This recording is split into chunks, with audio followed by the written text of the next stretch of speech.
This Dollars and Donuts session will wrap up our 365 days of gratitude.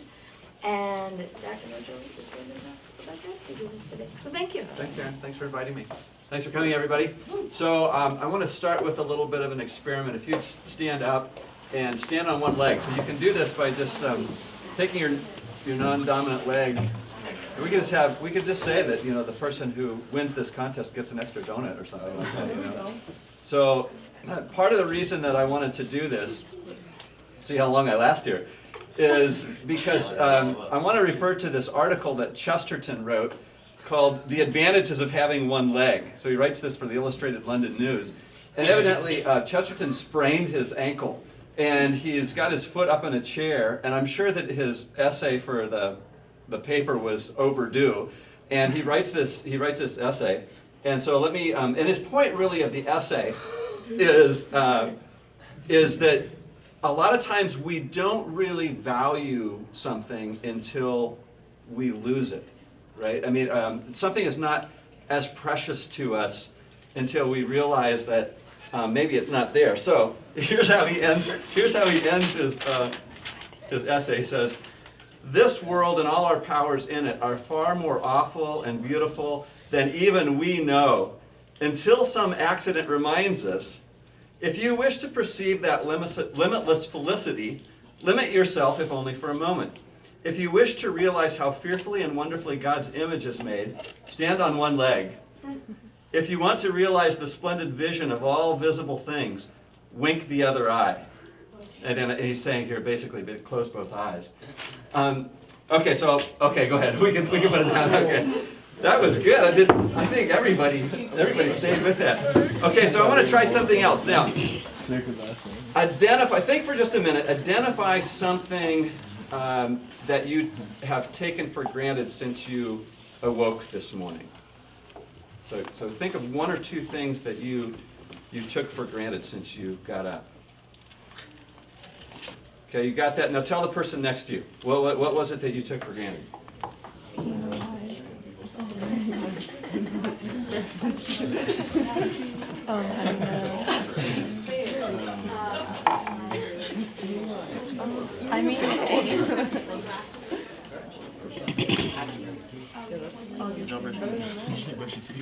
So, confession is good for the soul. So I'll tell you.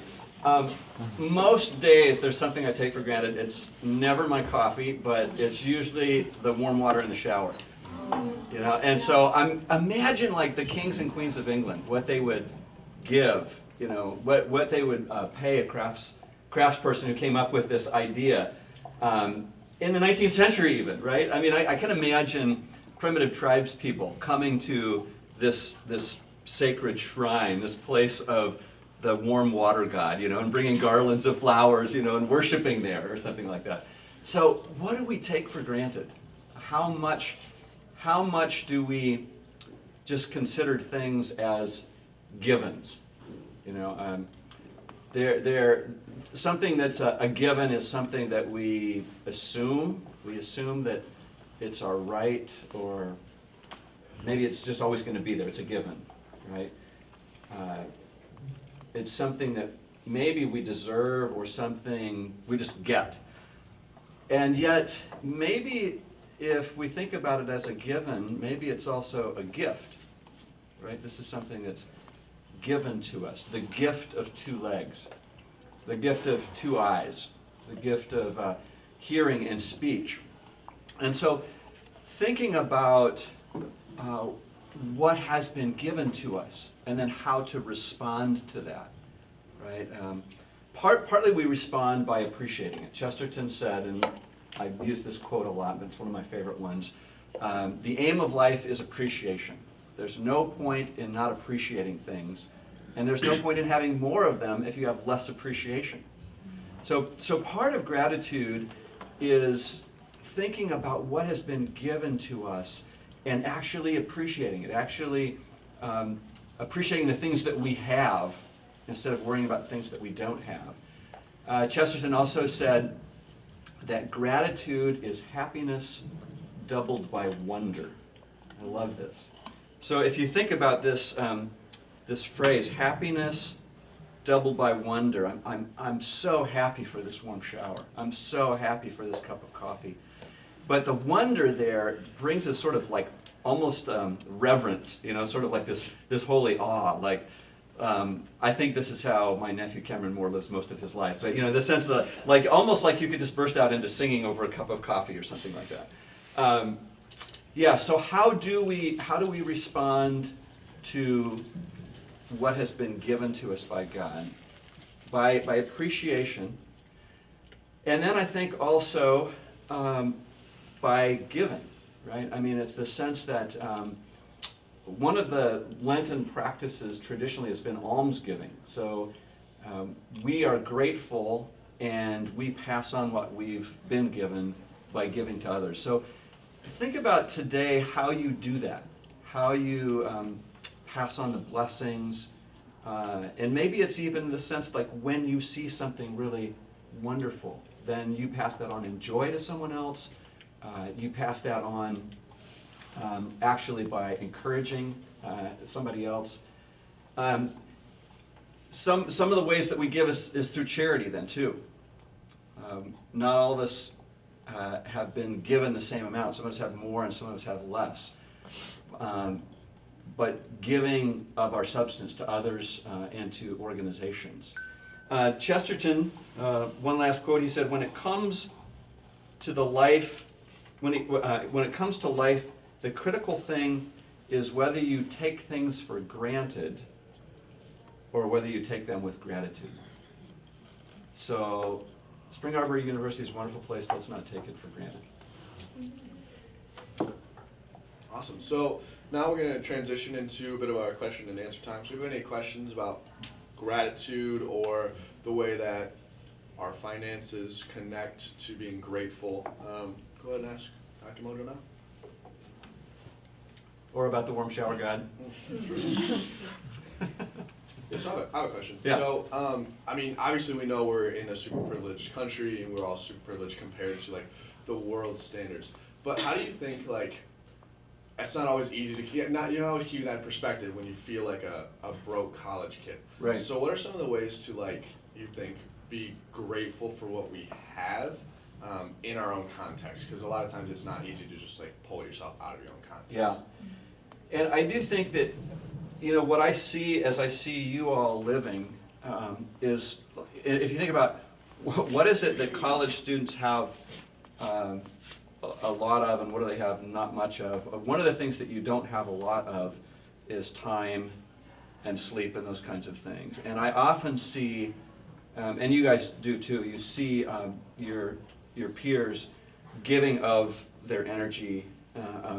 Got to study for this. I mean, we hear this as professors. Well, something happened in the dorm, and I had to take care of my roommate. And so I think that sense of what it means to be in community here, that is an important thing. I think partly too, what I would suggest, Zach, is no matter how small, just getting into the habit of actually, like giving something that is maybe it's a couple bucks, but to do that, I remember. I remember being challenged to consider sort of obedience to church attendance in college. And I think that that's probably really optional today. I mean, it's like one of those things that we can plug into our week. But I think that, if you don't kind of make that decision to say, I'm going to be a church person, it really is going to get more and more optional, and so I just think it has to be a matter of sort of like developing the habit, and then I think also then just being open to the sense of, boy, I'm making a lot more money. I'm making twice as much money now, 5 years from now, 10 years from now, and how do I really listen to what God's saying to me? I don't know if does that. No, yeah. Yeah. That was a tough question. Yeah, Richard. How do we, I don't know how to phrase this, so follow me as I piece it together. Yeah. A lot of times I find a lot of my friends sometimes not Americanizing their way of looking at the other side of the world, but when it comes down to looking towards improving communities or let's just say, looking at the lens of like mission trips and such like that, Yeah. it's coming through the lens of, we have this going on, we have this better. Yeah. Let us come here and educate you guys. Right. We have this, we're high and mighty. Yeah. We're American. You need us. You need this. You need us. So like, Sure. how do we, like, living a life of gratitude, respect other people's decisions of gratitude with what they have? Right. No, I think that's a fantastic question. I don't know if you remember the Henry Nouwen film that we saw in Core 3. He goes to Latin America from Yale, I believe, and he wants to work with the poor. And then they decide that he's really going to be better off working for social justice if he comes back as a spokesperson. But one of his message points, takeaways, is that we go to the poor because we need them. And I think that there are a lot of ills in our culture. And when we go to Guatemala, when we go to on cross-cultural trips and into the two-thirds world, we discover that they have got some of the stuff. They've got some of the answers that we think that we've got the answers. Actually, they're the ones who've got the answers for us, because they've got community, they've got hospitality, they've got charity in ways that would like put us to shame, right? So you go into someone's house, and it could be in Italy, or it could be in Guatemala, it could be any place in the world, and then now all of a sudden they're treating you as this guest, this honored guest, and giving you of their best when they've got so little, right? But I think also it's this sense of their commitment to each other as a community. I think that's one of the things, I think that we just have to reverse it and say, we go actually as much to learn, or maybe more to learn, than we do to like sort of bring them our wisdom. And probably, there's this sense like of, if we were, and I'm not an expert in missions, but I think probably we'd all agree that the best case scenario is if we could go into a community that needed us and really ask them what they needed. Because sometimes we say, don't you guys need a bigger screen on TV or what? It's like, no, we don't want that stuff. If you really want to help us here, Right. But,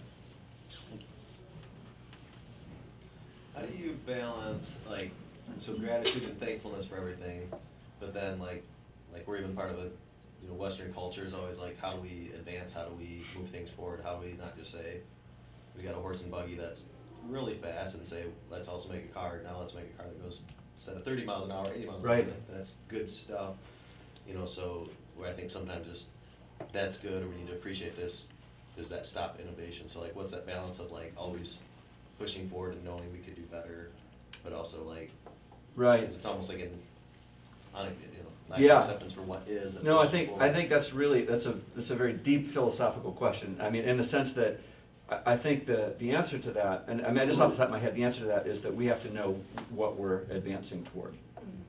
So I mean, and this is Chesterton. It's like you kind of have to know the end, or efficiency can't be the end in itself. It's like efficiency for what, or faster for what.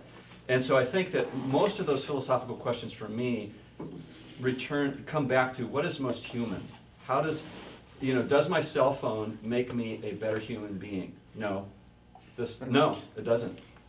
It makes me a worse human being, almost in every way, And I ought to probably just like tape it up so that I can't get to it, most of the time. So I mean, and that's extreme. That's an overstatement. But how do we create? I think some of it is probably through simplification, but simplification doesn't necessarily mean primitivization. You could make something much better, and it could be simple. The rice cooker that we got is really very simple, and it's fantastic. Beats the heck out of cooking it on a pot. But Aaron. So looking at, it's really easy to be grateful when things are going well. Oh, that's great. Yeah. So When you've got coffee and donuts exactly. and a warm shower. Exactly. It's easy to begin practicing gratitude, Yeah. even in small things, Yeah. when you have the mental energy and space to actually think about being grateful. What have been some times in your life where you had to absolutely choose gratitude, if I can ask? And how did that either help or shift, or did it at all? Yeah, I mean, rather than necessarily go, because I think actually a lot of times in my own life, to be honest, I'd say that when there's tragedy, or when there's when you get stuck in the darkness, descending sort of darkness, that you forget gratitude, and sometimes what happens in those moments is gratitude comes to you totally as a given. Like all of a sudden, being melodramatic, but all of a sudden the sun bursts out on the water, and it's like, oh, there's a God, and God hasn't forgotten me. Or a person comes, and you didn't ask them to come, but they come and they take care of you. But I do think that's really a significant question, and I think probably I have to out myself and say, it's because my theology of suffering was, as a Protestant, hasn't been sufficient to encounter those times. I think that through most of the history of the church, and I mean like up until 1900 or something like that, up until 1800, Christians would have thought as suffering as givens, as given for something. And I think, so like the Puritans in America would have thought of a lot of tragedies as opportunities that God has given them to grow. And I think that when we look at that, we think, what a nasty God. I mean, I think that's our tendency, is to say, God's giving us earthquakes, he's causing this tragedy, and that's supposed to like just help us build our community, make us love one another better, and give to and share. That's not a good God. You could take the problem of evil class with Brewer and try to figure that out, because I don't, we can't really fix that problem of evil, but I do think that sense that a really robust theology of suffering, at least we have to personally, I don't say to you, oh, it's a good thing you're suffering, Aaron, God's teaching you lessons. It's a bad pastoral move, bad friend. But I think that if for myself personally, if I encounter suffering, to say like, okay, how do I respond at least in a way that brings Christ into this and Christ's sufferings into this? So it's a great question. Yes? In your opinion, what constitutes a cheerful giver, and what are some practices that we can implement to maintain that? Yeah, interesting. A cheerful giver. What a great phrase, huh? We should probably ask everybody what that. That's when you don't know the answer to the question. You say, "What do you think?" The first thing that comes to my mind is it Anna? No. Yeah. The first thing that comes to my mind is that, like doing a good work, like just say I'm a doctor and I'm actually leading my practice and I'm going to help somebody. If I could do that humbly, which is really self-forgetfulness. So that if I, because the verse, the right hand doesn't know what the left hand's doing. It's sort of like this, whatever. It's like there's a certain freedom in that that's not calculating. It's like when I say, watch this, I'm gonna go do this operation. I'm gonna put on the cape, I'll be the hero. Everybody's gonna be like, oh wow, look at that doctor, whoa. And I'm gonna give this money, and it's like, yep. I should say this. Name a building after me. I don't know. Bad mojo. Okay, but it's that sense where it's a calculated gift, and so I think that cheerfulness is more this sense of laughing with God about it or something like that. What if it was given anonymously? That'd be the coolest way to do it. And then it's between you and God, and that would be one thing. I think, yeah, I don't know. Anybody else? What do you think constitutes a cheerful giver? Maybe not fretting about, oh, I hope I didn't give too much there. Stock market's going down. It makes me wonder, could it be the choice in what you choose to almost believe rather than feel? Yeah. Because my dad always looks at me and says, you can't feel your way through your beliefs, you have to believe your way through your feelings. And so Yeah. there are going to come moments when it's easy to actually be cheerful when you're giving. Like, yes, I'm so excited about giving you this thing to Yeah. this person. Oh my gosh, I can't wait to partner with this. Yeah. But there are other times when there will be absolutely no feeling. Yeah. And you can't conjure up Yeah. a feeling, but it's a, you know what? I'm going to give this, Lord, knowing that it's going to bless. Right. And I feel nothing that I should feel, Yeah. air quotes, but I will choose to release the worry in this moment and I will give it back. Yeah. And I will pray that later on I get to see the fruits of what has happened, but if not, I will stand in the joy of someone else. Yeah. Yeah, no, I think that's really good, Aaron. I think so. The cheerful giver. So I think it is that sense. I think of how we translate cheerful in our society. It's like, I really want to give my car away. You know, I don't have a car now. Woo! You know, I mean, it's that sense of feeling versus faith, right? Which I think is at the heart of like Mother Teresa's. Like, you know, it's not about how we're faithful. And then it's not like what actually the outcome is. It's how we're obedient to the work, sort of. Did you have any thoughts about it, Adam? Because that's a great question.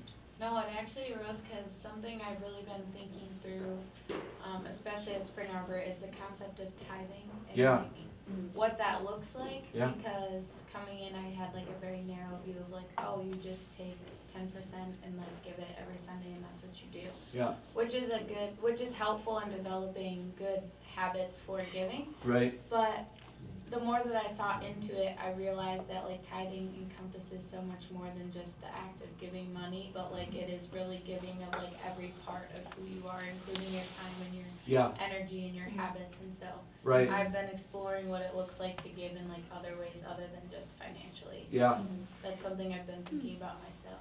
That is fantastic too. I mean, think about that in terms of like say time then again, and maybe like it's sort of like devotional or worship time, or what the meaning of the Sabbath is. Like if we would ever be able to take blocks out where we really are setting ourselves aside, you know, because that there's that sense of when you take a gift, it comes from the whole sacrificial system in Leviticus and whatever. It's like we're setting this animal aside, you know. It's the Lord's, you know. It's like if we did that with our time.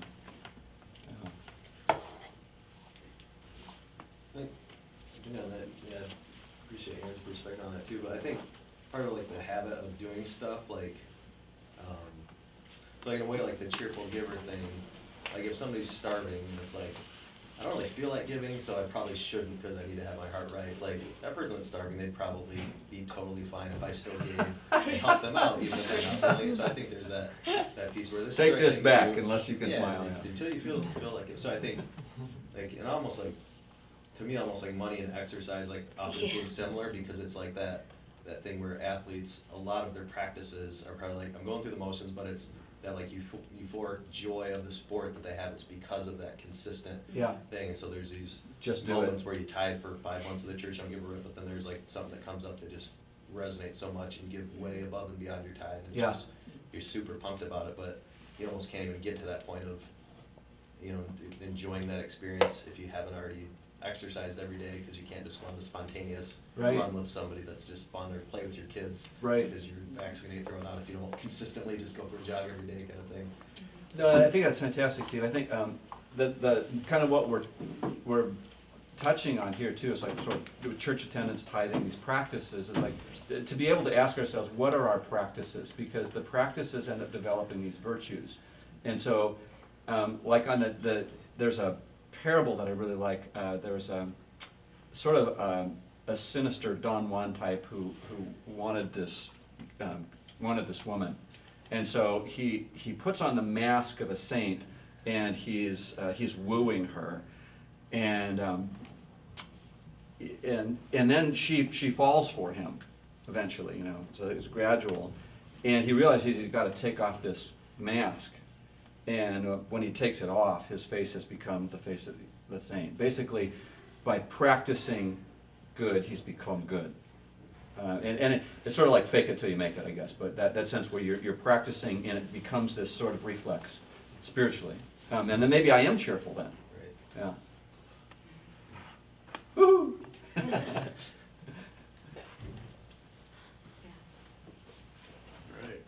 if nobody else has any questions, thank you, Dr. Mojo, for coming. Yeah, thanks for,